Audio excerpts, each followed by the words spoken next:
Hey guys, welcome है आपका मेरे इस चैनल जीएसबी एडिट्स में। और आज की इस वीडियो में मैं आपको बताऊंगा कैसे आप अपने लाइटरूम में फ़ोटोज़ को इंपोर्ट कर सकते हो, उनको ऑर्गेनाइज कर सकते हो और अपनी फ़ोटोज़ में कॉपीराइट लगा सकते हो एंड उनको एक्सपोर्ट कर सकते हो किसी भी फोल्डर में। ओके, तो without any further ado let get started. So guys, आप देख सकते हो हम अपने लाइटरूम में आ गए हैं। अब हमें सिंपली फाइल पे जाना है और इंपोर्ट फोटोज़ एंड वीडियोस पे क्लिक करना है। इसका शॉर्टकट है Ctrl+Shift+I।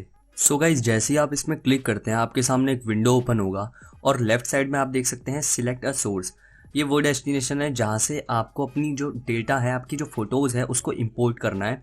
और राइट साइड में आपकी डेस्टिनेशन है जहाँ आप उसको इंपोर्ट करेंगे, जिस फोल्डर में आप उसको स्टोर करके रखेंगे। ओके, सो मैं अपना जो जितना भी डेटा है उसको चूज़ कर लेता हूँ। शीबी शूट पे मैं क्लिक करूँगा।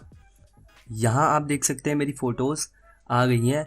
अब इन्हें इंपोर्ट करने के लिए मेरे को जो जो फ़ोटोज़ चाहिए उनमें मैं टिक करूँगा। आप यहाँ से भी ऑल फ़ोटोज़ पे क्लिक कर सकते हैं और यहाँ से भी चेक ऑल पे क्लिक कर सकते हैं। ओके, सो आपके पास 4 ऑप्शन है। ऊपर आप देख सकते हैं copy as DNG, copy, move and add.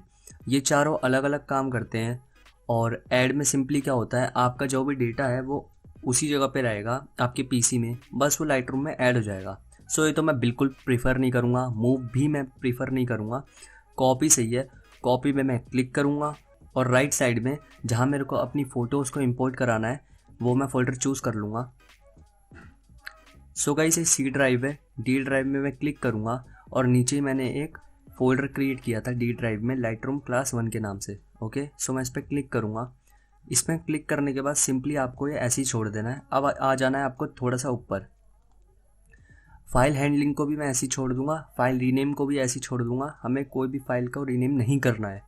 Apply during import, इसमें एक मेटा डेटा है, means copyright. Okay, develop setting को मैं ऐसे ही छोड़ दूंगा। मेटा डेटा पे मैं क्लिक करूंगा और यहाँ नन है, इसमें मैं क्लिक करके न्यू पे क्लिक करता हूँ और ये आपका प्रीसेट है। ये आपका प्रीसेट होगा कॉपीराइट का। ओके, सो आप इन सब को देख के फीड कर सकते हैं, अपनी जितनी भी फ़ोटोज़ की इन्फॉर्मेशन है उनको फीड कर सकते हैं। सो गाइज, ये सबसे इम्पॉर्टेंट सेटिंग है IPTC कॉपीराइट, और ये आपको रेड कलर में ही हाईलाइट मिल जाएगा। इसमें आप कॉपीराइट पे क्लिक कर सकते हैं और अपना नेम देंगे। राइट यूसेज टर्म पे आप क्लिक करके यहाँ टाइप कर सकते हैं कि आपकी जो फ़ोटोज़ हैं उनको यूज़ करने के क्या क्या टर्म एंड कंडीशन होगी। और कॉपीराइट इन्फो URL, इसमें आप अपनी वेबसाइट का नेम डाल सकते हैं। मैं यहाँ कुछ भी टाइप कर देता हूँ फ़िलहाल, और इसके बाद आप क्रिएट पे क्लिक करेंगे। ओके, सो जैसे ही मैं क्रिएट पे क्लिक करता हूँ यहाँ मेरा एक प्रीसेट है वो आ जाएगा। मेटा डेटा पे मुझे क्लिक करना है और GSB एडिट्स जो मैंने अभी प्रीसेट बनाया था इस पर मैं क्लिक करूँगा। ओके, और ये अपना आप ही फीड हो जाएगा मेरी फ़ोटोज़ में। सो गाइज, ये एक तरीके से कॉपीराइट है। जैसे कि आपने देखा होगा म्यूज़िक में कॉपीराइट होता है। ओके, और कॉपीराइट का मीन्स आपको पता ही होगा। और यूट्यूब की वीडियोस में कॉपीराइट होता है, जिससे कोई दूसरा पर्सन आपका जो वीडियो है उसका क्रेडिट नहीं ले पाएगा अपने चैनल पे। ओके, सो वैसे ही ये काम करता है फ़ोटोज़ में। मेटा डेटा फ़ोटोज़ में काम करता है। आप अगर इसको सोशल मीडिया पे अपलोड करेंगे तो कोई भी सेकंड पर्सन आपका जितना भी क्रेडिट है, आपकी फ़ोटोज़ का क्रेडिट, वो नहीं ले पाएगा। सो ये बहुत इंपॉर्टेंट होता है मेटा डेटा।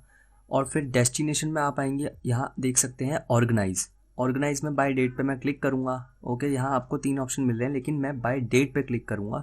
और डेट फॉर्मेट, इसका मतलब क्या होगा कि आपके जितनी भी फ़ोटोज़ हैं वो फोल्डर में सेव हो जाएंगी एज अ डेट। ओके, तो इससे आपको आसानी होगी उन्हें सर्च करने में कि कौन से डे में आपने कौन सी पिक क्लिक की थी। ओके, ये सब हो जाने के बाद आप देख सकते हैं मैंने यहाँ से अभी सिलेक्ट करके रखा था। अब सिंपली मुझे इंपोर्ट पे क्लिक करना है। Guys, as you can see that हमारी फ़ोटोज़ जो हैं वो अच्छे से इंपोर्ट हो चुकी हैं हमारे लाइटरूम में। ओके, अब यहाँ से आप थंबनेल को छोटा बड़ा कर सकते हैं। जब आपकी ज़्यादा फ़ोटोज़ होती हैं तभी ये अच्छा वर्क करता है। उसके बाद यहाँ बॉटम में आपके पास 4 ऑप्शन है। ग्रिड व्यू का, जिसमें अभी हम हैं, और आपके पास है लूप व्यू, इसमें आप एक स्पेसिफिक फ़ोटो को देख सकते हैं। Okay, x and y view, इसमें आप 2 फ़ोटोज़ का कंपेयर कर सकते हैं। ये देखिए, आप 2 फ़ोटोज़ को कंपेयर कर सकते हैं। ये ज़्यादातर आपने देखा होगा कैमरा रो के फ़िल्टर में। उसमें जब हम अपनी फ़ोटो को कलर ग्रेड करते हैं तो बिफोर एंड आफ्टर का व्यू हम देखते हैं। ओके, और एक ये आता है सर्वे व्यू। इसमें आप कैसे इसको यूज़ करेंगे, सिंपली आपको कंट्रोल होल्ड करके रखना है और सारी फ़ोटोज़ को क्लिक करना है, जो जो फ़ोटोज़ आपको चाहिए, और जो फ़ोटोज़ आपको नहीं चाहिए वो आप क्रॉस कर दीजिए। यहाँ क्रॉस पे आप देख सकते हैं।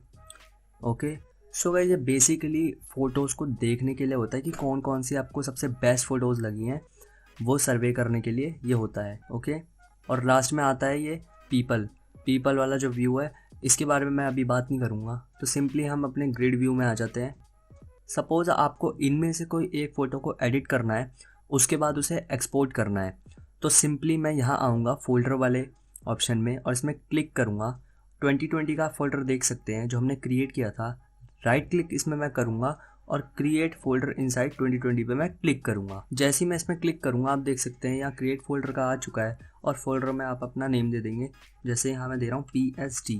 ओके, यहाँ मैं 3 फोल्डर बनाऊँगा PSD। सेकंड फोल्डर मैं बनाऊँगा पोस्ट प्रोडक्शन का, और थर्ड फोल्डर मैं बनाऊँगा रॉ डेटा का। सो गाइस देख सकते हैं हमारे 3 फोल्डर बन चुके हैं। ओके, सितंबर 14 वाले में मैं जाऊंगा और कंट्रोल A से ऑल सेलेक्ट करूंगा। ऑल सेलेक्ट करने के बाद मैं इनको लेफ़्ट क्लिक करके ड्रैग करूंगा रॉ डेटा में। ओके, सो यहाँ से रॉ डेटा में हमारी चली जाएंगी। अब रॉ डेटा का मीन्स ये हमने अभी अभी इंपोर्ट करी है अपनी फ़ोटोज़, अपने PC से लाइटरूम में इंपोर्ट करी है, तो ये सारा हमारा रॉ डेटा है। ओके, सो किसी भी एक फ़ोटो को मान लीजिए कि मुझे एडिट करना है, सो मैं उसमें क्लिक करूँगा और राइट क्लिक करने के बाद यहाँ मैं जाऊँगा एडिट पे। एडिट इन पे जाने के बाद एडिट इन अडोबी फ़ोटोशॉप पे मैं क्लिक करूँगा। ओके, यहाँ आपके पास 3 ऑप्शन है, edit a copy, edit original, मतलब यही फ़ोटो आपकी एडिट होगी, और मैं यहाँ फर्स्ट वाला आपको प्रेफर करूँगा, edit a copy with Lightroom adjustment. और मेरे इसमें विंडो ओपन हो रही है क्योंकि जो मेरा कैमरा रो है और लाइटरूम है वो डिफरेंट है, बट ओपन एनीवे पे मैं क्लिक करूँगा। सो गाइस ये ओपन हो चुका है हमारा फोटोशॉप में, और सिंपली मैं यहाँ से वाइब्रेंस पे जाऊँगा और इसको इंक्रीज़ कर लूँगा। Okay, saturation decrease. So guys आप देख सकते हैं हमने एडिट कर लिया। अब सिंपली कंट्रोल S पे मैं क्लिक करूँगा और ये सेव हो रही है। ये सेव होने के बाद फिर से हम लाइटरूम में जाएंगे और आप देख सकते हैं यहाँ 2 लिखा हुआ आ गया है, 1 of 2, और ये हमारी ओरिजिनल है 2 of 2। ओके, सो इसमें मैं क्लिक करूँगा और इसको सिंपली मैं PSG में ड्रैग करके भेज दूँगा। सो गाइज आप देख सकते हैं ये जो हमारी फ़ोटो है ये टेक फॉर्मेट में है, मतलब PSD फॉर्मेट में। अब मुझे इसे JPEG फॉर्मेट में कन्वर्ट करना है, तो मैं इसे एक्सपोर्ट करूँगा। यहाँ पे मैं इस फ़ोटो को क्लिक करूँगा और सिंपली राइट क्लिक करने के बाद मैं सबसे नीचे आ जाऊँगा एक्सपोर्ट पे क्लिक करने के बाद यहाँ एक्सपोर्ट पे मैं क्लिक करूँगा और यहाँ स्पेसिफिक फ़ोल्डर पे मैंने क्लिक कर दिया, और यहाँ चूज़ पे मैं अपनी डेस्टिनेशन चूज़ करूँगा। तो मैं D ड्राइव में चले जाऊँगा। D ड्राइव में जाने के बाद यहाँ से मैं लाइटरूम क्लास 1 को सिलेक्ट करूँगा, ये रहा। 2020 पे मैं क्लिक करूँगा और पोस्ट प्रोडक्शन, ओके, जो हमारी जितनी भी फाइल्स हैं वो एक्सपोर्ट होंगी, लास्ट में जो रिज़ल्ट देंगी हमें उस पर मैं क्लिक करूँगा और सिंपली यहाँ मैं इन सबको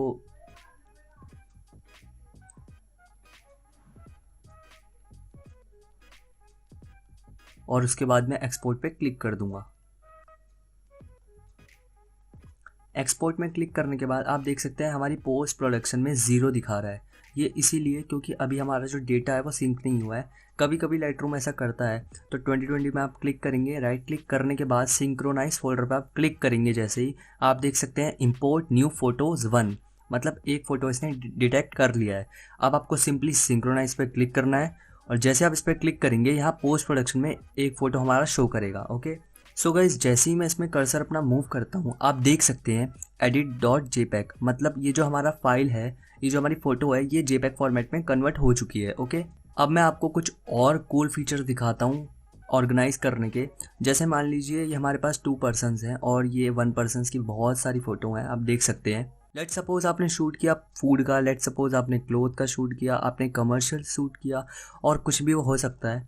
तो आप उसको अलग अलग फोल्डर में कैसे ऑर्गेनाइज कर सकते हैं विद डिफरेंट नेम, मैं आपको इसमें दिखाऊंगा। ओके, सो आपको 2020 पे सिंपली राइट क्लिक करना है और क्रिएट फोल्डर इनसाइड पे क्लिक करना है।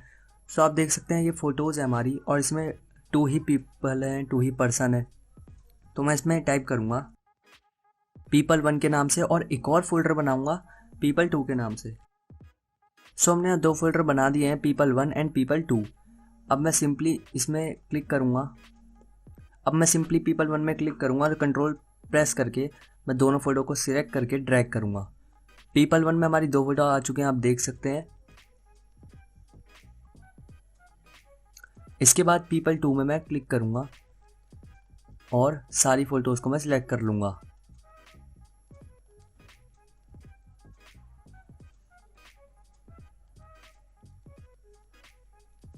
सो गाइस आप देख सकते हैं people1 में हमारी 2 फोटोज़ आ चुकी है, people2 में हमारी 13 फोटोज़ आ चुकी है। ओके, सो गाइस ऐसे ही आप ऑर्गेनाइज़ कर सकते हैं अलग अलग फाइल्स में अपनी जो फ़ोटोज़ हैं उन्हें, और इससे आपको दिक्कत भी नहीं होगी फ्यूचर में। सो गाइस हमने अपनी फ़ोटोज़ को जो है वो ऑर्गेनाइज़ कर लिया है डिफरेंट फोल्डर में और डिफरेंट नेम से। ओके, तो जल्दी से मैं इसको क्लोज़ करता हूँ अपने लाइटरूम को। यहाँ पे कंट्रोल क्यू से मैं इसे क्लोज़ करता हूँ। सो गाइज लेट्स सी कि हमारी फ़ोटोज़ कहाँ सेव हुई है। डी ड्राइव में मैं जाऊँगा, लाइटरूम क्लास 1 पे क्लिक करूँगा, 2020 पे मैं क्लिक करूँगा। आप देख सकते हैं पोस्ट प्रोडक्शन में हमारी एक फ़ोटो आ चुकी है। अगर मैं इसमें राइट क्लिक करता हूँ तो आप देख सकते हैं जेपैक फॉर्मेट में ये हमारी जो फ़ोटो है वो सेव हमने करी थी और ये जेपैक फॉर्मेट में है, और एक फ़ोटो हमारी यहाँ पीएसडी फॉर्मेट में आप देख सकते हैं, और बाकी people1 की 2 फोटोज़ और people2 की हमारी बाकी फ़ोटोज़। ओके, तो कितने अच्छे से और इजी वे में हमने अपनी फ़ोटोज़ को ऑर्गेनाइज़ किया आप देख सकते हैं। और इस वीडियो में इतना ही, मिलता हूँ आपसे नेक्स्ट वीडियो में। अगर आपको मेरी वीडियो पसंद आई हो तो please like and share, and also अगर आपसे हो सकता है तो सब्सक्राइब कर लीजिए मेरे चैनल को। मैं ऐसे ही एडिटिंग की वीडियोज़ लाता रहता हूँ, और मिलता हूँ आपसे नेक्स्ट वीडियो में। तब तक के लिए keep learning, keep creating, bye bye. Okay, right side में आप देख सकते हैं। पागल है क्या, तेरे से 10 बार बोल रहा हूँ। खराब कर दी गवर ने पूरी वीडियो।